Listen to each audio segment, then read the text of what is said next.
याद है ना पहले क्या स्थिति थी। शाम में कोई घर से बाहर नहीं निकलता था। मत करिए, नहीं, शांति बनाए रखिए, शांति बनाए रखिए। अरे सब बच्चे हो, क्या पता है आप लोगों का? कुछ पता है? जरा प्रेस वाले से पूछ लो। शाम के बाद भाई बच्चा है, इसका क्या जन्म हुआ था? इसलिए चुपचाप रहो। बैठिए, अगर बोलते रहोगे हम ध्यान नहीं देंगे।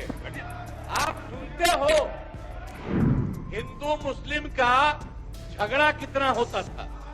वोट लोग लेते थे, लेकिन हिंदू मुस्लिम का झगड़ा कितना होता था।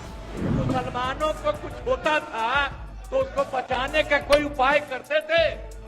ये जब हम आए उसी समय की स्थिति आपको हम बता देते। एक डिप्टी सीएम बोले कुछ और दूसरा डिप्टी सीएम बोले कुछ।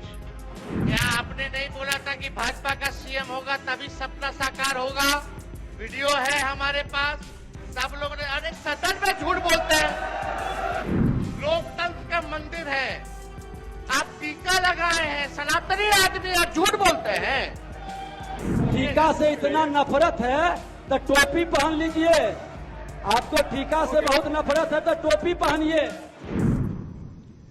सर्वप्रथम मैं बिहार विधानसभा के बजट सत्र में सभी माननीय सदस्यों का हार्दिक अभिनंदन करता हूं। बिहार विधानमंडल के दोनों सदनों के संयुक्त अधिवेशन में माननीय राज्यपाल महोदय का अभिभाषण हुआ। मैं बिहार विधानसभा के उन तमाम माननीय सदस्यों को धन्यवाद देता हूं जिन्होंने माननीय राज्यपाल के अभिभाषण के उपरांत धन्यवाद प्रस्ताव पर हुई चर्चा में भाग लिया। माननीय राज्यपाल महोदय ने अपने अभिभाषण में विस्तार से सरकार की उपलब्धियों एवं प्राथमिकताओं की चर्चा की है। राज्य सरकार की प्राथमिकताओं एवं अन्य मुद्दों पर सदन के समक्ष में मैं कुछ बातें रखना चाहता हूं। महोदय, हम लोग तो 24 नवंबर 2005 को यहां पर आए। अब उस समय क्या, अब उसके बाद से जो सरकार में आने का मौका मिला है, अब उसके बारे में हम जरा कहना चाहते हैं कि जब हम लोग आए थे उस समय की स्थिति क्या थी। याद है ना पहले क्या स्थिति थी। शाम में कोई घर से बाहर नहीं निकलता था। मत करिए, नहीं, शांति बनाए रखिए, शांति बनाए रखिए। अरे सब बच्चे हो, क्या पता है आप लोगों का? कुछ पता है? जरा प्रेस वाले से पूछ लो। शाम के बाद भाई बच्चा है, इसका क्या जन्म हुआ था? कुछ है? इसलिए चुपचाप रहो। बैठिए, अगर बोलते रहोगे हम ध्यान नहीं देंगे। आप सुनते हो शाम के समय जब तक था 25 तक, तब तक शाम के बाद कोई घर से नहीं निकलता था। और आज का क्या हालचाल है और उस समय की क्या स्थिति थी? कहीं आने जाने का रास्ता नहीं था। हम भी केंद्र में मंत्री थे, हम भी एमपी थे। नेता बोल रहा है, और शांतिपूर्वक जब सुनिए। इलाके में जाते थे तो हम पैदल ही जाकर के सब जगह जाना पड़ता था। कहीं कोई जगह होगा नहीं था। कुछ पता है? यही तो बता रहे हैं। और उसके बाद क्या हाल था? अब उसके बाद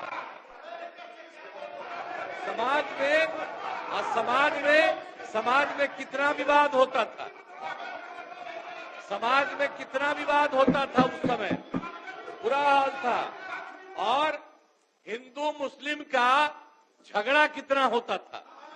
वोट लोग लेते थे, लेकिन हिंदू मुस्लिम का झगड़ा कितना होता था। और मुसलमानों को कुछ होता था तो उसको बचाने का कोई उपाय करते थे। ये जब हम आए उसी समय की स्थिति आपको हम बता देते। और उसके बाद हम लोगों ने सब काम किया, हम आगे बता देंगे। अब पढ़ाई का क्या हाल था? पढ़ाई में कम लोग ही पढ़ते थे। यह हालत था जब हम लोग आए। उस समय के पहले की जो स्थिति थी, अपने इलाज का पूरा इंतजाम नहीं था। कोई इलाज भी करवाते थे तो उसका कोई इंतजाम था, उस समय तक का कोई इंतजाम नहीं था। और सड़कें भी बहुत कम थी। उनका माननीय शासकगण, ये डायरेक्ट टेलीकास्ट हो रहा है। आपके नेता ने ये लकीर खींचने की कोशिश की है। आप उस लकीर को क्यों छोटा करना चाहते हैं? क्यों दिखाना चाहते हैं कि आप फोड़ करने वाले लोग हैं? क्यों करना चाहते हैं? शांति से बैठिए, बैठिए, नहीं बैठिए, बैठिए। इससे आपकी पहचान बनने वाली है। अपनी पहचान क्यों खराब करना चाहते हैं? बैठ जाइए, सुनिए। आप बिजली की भी क्या स्थिति थी उस समय? बिजली की भी स्थिति बहुत खराब थी। अब उसके बाद जब हम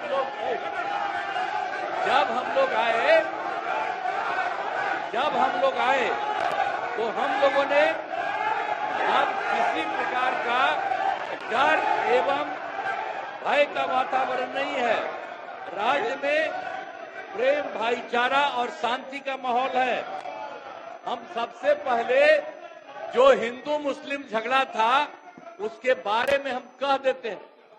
वो सबका जो कुछ भी था, जो कब्रिस्तानों की घेराबंदी थी, अब वो कब्रिस्तान की घेराबंदी हिंदू और मुस्लिम के इलाके में बना हुआ था। उस सबको बड़ा मुश्किल होता था और कोई नहीं बचाता था, वोट लेते रहता था, लेकिन मुसलमानों का नहीं। लेकिन हम लोग आए और आते ही 2000, सुनो ना यार, कुछ नहीं जाता है।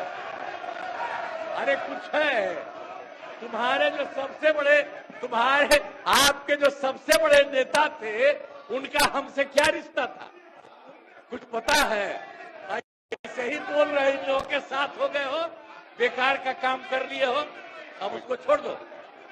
हम अब यही कहना चाहते हैं कि पहले जो हिंदू मुस्लिम का झगड़ा था, हमने सबको, और हिंदू मुस्लिम का, और जो हम बता रहे थे कि उसका जो जगह था और उसमें दिक्कत होती थी, हम लोगों ने 2006 में ही उससे बात किया कि आपकी ये जगह कितनी है। उन लोगों ने लगभग हमको बताया था 8000 से थोड़ा ज्यादा कब्रिस्तान की घेराबंदी, और उसका हम लोगों ने पूरा का पूरा घेरा करवा दिया। और अब उसी समय से हिंदू मुस्लिम का कोई झगड़ा नहीं हुआ। और ये लोग झगड़ा करते थे और ये लोग कोई बात करते थे। अरे भाई, हम तो एमएलए थे, होकर के एमपी होकर हम चले गए थे। और उस समय भी यहाँ जो था तो वहाँ मुसलमानों के साथ क्या हो गया था। अब वहाँ पर जब हम जा रहे थे, 5 में घूम रहे थे, वहाँ के मुसलमान, हाँ भागलपुर, वहाँ का सब मुस्लिम लोगों ने हमको कहा कि साहब इतना पहले झगड़ा हुआ और ये लोग भी 15 दिन रहे हैं, ये लोग भी कुछ नहीं किए। और उसके बाद जैसे ही हम आए, वैसे ही हम लोगों ने वहां के बारे में एक एक चीज को देख लिया और जो गड़बड़ किया था उसको पकड़ करके उसके खिलाफ एक्शन हुआ। और जितने मुस्लिम परिवार के लोग वहां पर थे, उनको दिक्कत थी, उसको हम लोगों ने पूरा मदद किया। और उसके पहले आपको बता रहे हैं, जो हम लोगों ने 80 से ज्यादा, 8000 से ज्यादा कब्रिस्तान की घेराबंदी की और उसको कोई झगड़ा नहीं। और उसके बाद भी उन लोगों से हमने पूछा कि आपका जो इस प्रकार का था, आपने बताया, हमने कर दिया, आप कुछ और बताइए। तो उन लोगों ने 1227 के बारे में बाद में बताया। तो अब उसमें भी हम लोगों ने 748, 746 तो कर दिया है, अब बाकी हो रहा है। अब इसी साल लगता भी बाकी काम पूरा हो जाएगा। तो इसीलिए एक तरह से कुछ नहीं हुआ। अब कहीं किसी प्रकार से आप समझ लीजिए कि कोई झगड़ा झंझट नहीं होता। और हमने तो एक बार और किया था, हिंदुओं का भी जो हमने मुसलमानों का ठीक किया, और उसके बाद हमने पता किया कि जो हिंदुओं का भी हिंदू मंदिर है और उसका भी कुछ न कुछ रात में घेराबंदी करके गड़बड़ करता था। तो इसीलिए हम लोगों ने उसके बारे में पीछ करके 60 साल जितना पुराना था, 60 वर्ष से पुराने हिंदू मंदिरों का भी पूरा घेराबंदी। अब कोई हिंदू वाले में भी झंझट नहीं, तो मुस्लिम का भी जो कर रहे थे झंझट वो भी खत्म, और किसी प्रकार से कोई काम नहीं। पीछे रहने वाले थोड़ी हैं, ये तो मजबूत आदमी है। अब मजबूती थोड़ा दिखाइए। अटल जी के जन्मदिन पे आपने बोला था ना, अटल जी का सपना तभी साकार होगा जब बिहार में बीजेपी का मुख्यमंत्री होगा। और सम्राट चौधरी जी बोल दे कि 15 साल और नीतीश जी काम करेंगे। एक डिप्टी सीएम बोले कुछ और दूसरा डिप्टी सीएम बोले कुछ। थोड़ा हो गया, अब थोड़ा तालमेल बना करके चलिए। और आपको तो आपस लेना पड़ा प्रेस कॉन्फ्रेंस करके 3 घंटा के अंदर, आपस नहीं वापस। इनके समझ में अध्यक्ष आपस महोदय, है। अध्यक्ष महोदय, 1 मिनट। नेता प्रतिपक्ष, इनको शायद पूरी चीज को देखें समझें। वो श्रद्धेय अटल जी बोले थे आप कि बोलिए, जंगल भाजपा का राज समय आएगा रजकता तो हटाना है तो कमल खिलाना है, सुशासन लाना है, एनडीए की सरकार बनानी है, और नीतीश कुमार को सुशासन के लिए लाया गया। क्या आपने नहीं बोला था कि भाजपा का सीएम होगा तभी सपना साकार होगा? वीडियो है हमारे पास, सब लोग ने। अरे सदन में झूठ बोलते हैं, सदन में काहे झूठ बोलते हैं? लोकतंत्र का मंदिर है, आप टीका लगाए हैं, सनातनी आदमी आप झूठ बोलते हैं। अध्यक्ष जी, झूठ बोलने की जिम्मेवारी आपकी है। नेता प्रतिपक्ष विजय सिन्हा अपने पार्टी के पक्ष में पार्टी के घर के अंदर बात करती है, बाहर नीतीश कुमार सुशासन स्थापित करने के लिए आए, एनडीए की सरकार बनी, और टीका से इतना नफरत है तो टोपी पहन लीजिए। आपको टीका से बहुत नफरत है तो टोपी पहनिए। माननीय नेता प्रतिपक्ष, माननीय नेता प्रतिपक्ष, आप माननीय नेता प्रतिपक्ष, आप माननीय अध्यक्ष यहाँ महोदय, सुन- हम कोई अपशब्द सुन नहीं लीजिए बोल ना, रहे। यहाँ कोई झूठ नहीं बोलता, असत्य बोलता। चलिए असत्य हाँ, उसको बोलिए, कर दीजिए, अपनी बात आगे बढ़ाइए, बात आगे बढ़ाइए। आपस ले लेते हैं, असत्य जोड़ दिया जाए। अध्यक्ष महोदय, अब भाजपा के लोग कब तक पिछलग्गू बन के रहेंगे विश्व की बड़ी पार्टी? कभी तो अपना कौन चेहरा है भाई? चेहरा है ये नहीं, कब बनाइएगा अपना मुख्यमंत्री? अटल जी का सपना साकार करना है ना।